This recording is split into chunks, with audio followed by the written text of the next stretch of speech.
Business में 4 चीज़ें होती हैं, product, place, price and promotion. Product आपके माइंड में क्लियर है कि प्रोडक्ट क्या है, हेल्दी खाना, टेस्टी खाना, सस्ता खाना, तीनों चीज़ें होनी चाहिए उसके अंदर। प्रमोशन की आपको ज़रूरत नहीं है, क्यों? क्योंकि अब आपको घर घर जा करके बेचना नहीं है। अगर एक मार्केट प्लेस पे आप आ जाते हो, जैसे स्विगी है, जोमेटो है, अगर उस पर आप आ जाते हो तो उसके बाद में आपको मार्केटिंग की ज़रूरत नहीं है, आपको डिस्ट्रीब्यूशन की ज़रूरत नहीं है। कोई आपके घर से पिक करेगा, वो डिलीवर करेगा, वो अपने चार्जेस लेंगे डिलीवरी के। तो अब आपके लिए क्या रह गया? सिर्फ प्रोडक्ट और प्राइस। प्राइस भी इतना बड़ा चैलेंज नहीं है, क्योंकि शुरू में आपको क्या करना है कि जो अफोर्डेबल हो आपके खुद के लिए या आपकी फ्रेंड सर्कल में, इसमें उसमें, वो आप उनसे डिस्कस कर सकते हो। कभी भी किसी से ये मत पूछो कि मुझे करना चाहिए या नहीं करना चाहिए, वहां फंस जाओगे। आप अगर अपने रिलेटिव से, अपने घर वालों से ये पूछोगे ना कि आइडिया कैसा है, तो वो क्वेश्चन ही गलत है।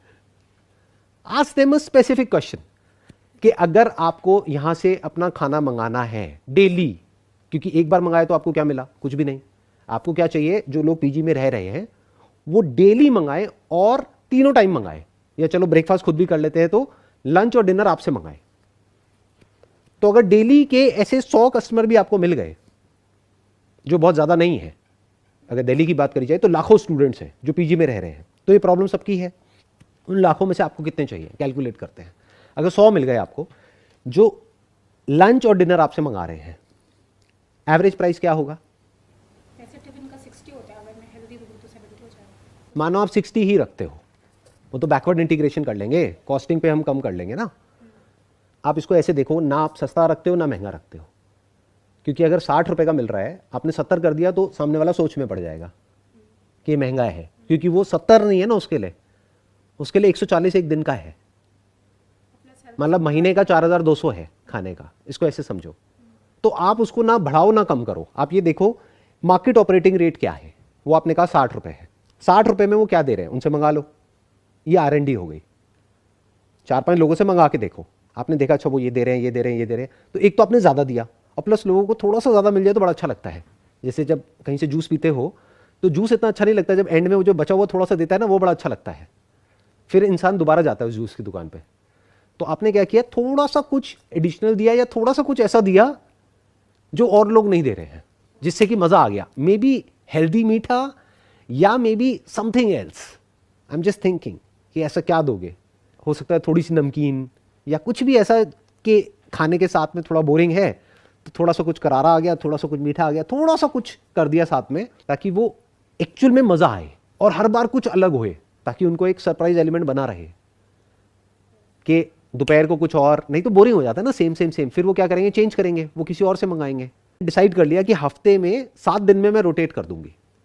मे बी उसको ऑप्शन दे दिया, आजकल तो उनके पास में ऑप्शन होता है सिलेक्ट करने के लिए कि आपको ये चाहिए, ये चाहिए, ये चाहिए। एड ऑन में एड ऑन को सस्ता कर दो ना, मे बी 5 रुपए, 10 रुपए, ऐसे करते करते 60 रुपए का आप 70 रुपए, 80 रुपए पे पहुंच जाओ। डायरेक्टली मत पहुंचो। तो अगर आपने ये किया और आपको 100 लोग भी मिल गए जो महीने का 4000 रुपए का आपसे खाना खरीद रहे हैं, 4000 कैसे आए, ये क्लियर है ना? 60 इंटू 2, 2 मील, यानी कितना हो गया, 120। 120 इंटू 30 कितना हो गया, 3600। ठीक है, 3600 रुपए एक पर्सन से आपके पास में आया, यानी 100 लोगों से कितना हो गया, 3,60,000।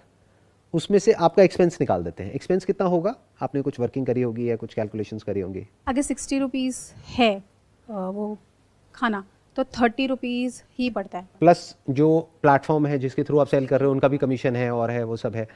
तो अगर मैं मानूं आपका मार्जिन ऑपरेटिंग एक्चुअल में सिर्फ 25% ही आता है।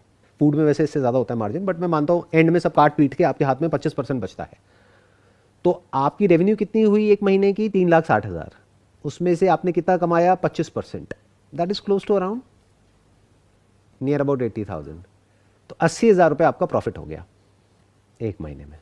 और ये स्टार्टिंग है, अगर इस काम को और अच्छे से करोगे तो वर्ड ऑफ माउथ भी फैल सकता है, यानी जिसको अच्छा लगा एक्चुअल में अगर आपके खाने में कुछ ऐसा हुआ जो औरों से बिल्कुल अलग है, I'm not cook, I have to arrange तो that सीख लो। also. कुकिंग क्या है, कुकिंग क्या होती है, बहुत मुश्किल है क्या? मेरे को भी आती है बेसिक कुकिंग। तो कुकिंग में क्या है, कुकिंग के छोटे छोटे कोर्सेज होते हैं। प्रॉपर आपको कुक बनने की जरूरत नहीं है, छोटे छोटे कोर्सेज होते हैं ना। कुक अरेंज नहीं करना होता है, खुद करना होता है। कुक की शुरू में क्या जरूरत है? अभी आप कुक अरेंज करोगे तो बेकार में आपके ऊपर प्रेशर आ जाएगा।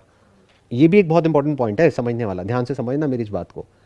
चाहे तो आप एक कुक भी अरेंज कर सकते हो, लेकिन अगर आपका फाइनेंशियल बैकग्राउंड इतना स्ट्रांग नहीं है तो मैं रिकमेंड नहीं करूंगा, क्योंकि आप अननेसेसरी अपने ऊपर प्रेशर क्रिएट कर रहे हो।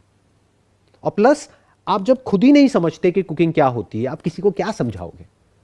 उस कुक को जैसे आप कुछ बोलोगे ना करने के लिए, वो हंसेगा या हंसेगी, वो कहेंगे पता तो कुछ है नहीं मैडम को, ऐसी कुछ भी आकर के बोलती रहती है। You getting where I am coming from? तो उसके दो बेनिफिट हो रहे हैं, एक आप कुकिंग सीख रहे हो, और कुछ नहीं तो अगर काम नहीं भी चला लाइफ में, कुकिंग तो काम आएगी, खुद के तो काम आई जाएगी। अगर कुकिंग का आपने बेसिक सा कोर्स कर लिया 5-10 हज़ार रुपये का कहीं से, तो आपका गया क्या? एक हॉबी की तरह देख लो। और घर से आपने शुरू किया, अगर पूरे महीने में 10 ऑर्डर भी आए तब भी आपका गया क्या? कुछ भी नहीं। और जब ऑर्डर बढ़ जाएंगे तो कुक रख लो और उस कुक को खुद ट्रेन करो। अब अगर वो कुक नहीं भी है तब भी आप उसको कुक बना सकते हो, अगर आप खुद कुक हो तो। समझ रहे हो मैं क्या कहना चाह रहा हूं? इट्स सिंपल एक्चुअली, बट हम करते क्या, हम चीज़ों को कॉम्प्लिकेटेड कर देते हैं। जैसे आप घर पे जाकर के बात करोगे, मेरे को कुक को रिक्रूट करना है, अच्छा उसकी सैलरी है 15,000 रुपये, वो कहेंगे चुपचाप बैठ जाओ। बट अगर आप खुद कुकिंग का कोर्स करने जा रहे हो तब तो मुझे नहीं लगता कि आपके घर वालों को कोई प्रॉब्लम होगी किसी तरह की। खुश हो जाएंगे। क्यों? बैक टू द बेसिक, यही तो चाहते थे। खाना बनाओगी, रोटियां बनाओगी, मैं सिखा देती हूँ, मम्मी सिखा देगी, अम्मा सिखा देगी, अम्मा की रेसिपी कितनी अच्छी होती है। तो बहुत लोग बैठे हैं सिखाने वाले, वहां से सीख जाओगे। नहीं तो प्रोफेशनली भी सीखो और उनसे भी सीखो, सबसे मिला करके सीखो ना। खुद पहले एक कमाल के कुक बनो ना, तभी तो एक्चुअल में you are passionate about solving the problem. नहीं तो you are just interested in money, कि मैं फटाफट से कुक रखूंगी, उसको इतना सैलरी दूंगी, इतना यहां से ये बिक जाएगा, फिर इतने पैसे आ जाएंगे। Now you are looking at the opportunity, not the problem. The real problem is not कि अच्छा खाना नहीं है, अच्छा खाना मिलता है। प्रॉब्लम यह है कि ऐसे लोग जो कि पैशनेट हैं कुकिंग को लेकर के, जो उस कुकिंग में सिर्फ कुक ना करें बल्कि अपना पूरा पैशन उसमें झोंक दे, ऐसे लोग बहुत कम है। तो if you can be one of them, तो ये आपकी फाउंडेशन हो गई आपकी कंपनी की।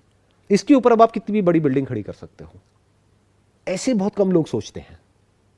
करते क्या है, बिजनेस को इतना कॉम्प्लिकेटेड बना देते हैं। मैं क्या कर रहा हूं, सिंपल करता चला जा रहा हूं, बिल्कुल सिंपल। आसपास में पैम्फलेट निकलवा दो, न्यूज़पेपर्स आते होंगे आपके घर के आसपास में, यहां पे वहां पे, उसमें पैम्फलेट डलते हैं।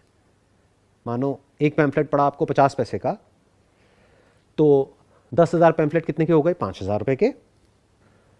5,000 पैम्फलेट्स आपने बंटवाए किसी ऐसे एरिया में अपने घर के आसपास में जहां पे आपको पता है पीजीज बहुत ज़्यादा हैं। पीजीज का भी एक हब होता है। कुछ ऐसे एरियाज हैं दिल्ली में जहां पे बहुत ज़्यादा पीजीज हैं, वहां पर तो स्पेसिफिकली वहां पे हेडलाइन में मेंशन करो। तो अगर इस तरह से आप आगे बढ़ते हो और इस तरह से आगे चलते हो तो ना तो कोई रिस्क है। टाइम रिस्क है।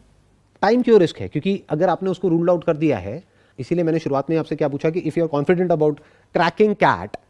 No, that's not the problem. Problem is कि पहली बात तो फेलियर का एक वो रहता है कि फेल हो गए तो क्या, प्लस ये जो माइंडसेट है कि तुमने इतने साल से सेम चीज़, लाइक मेरे पापा एग्जांपल देते हैं कि तुम 99 रन बनाने के बाद तुम कह रही हो कि अब तुम्हें बैटिंग नहीं करनी है, तो तुम पूरे ज़िंदगी पढ़ ही क्यों रही हो अगर तुम्हें कुछ अलग करना है।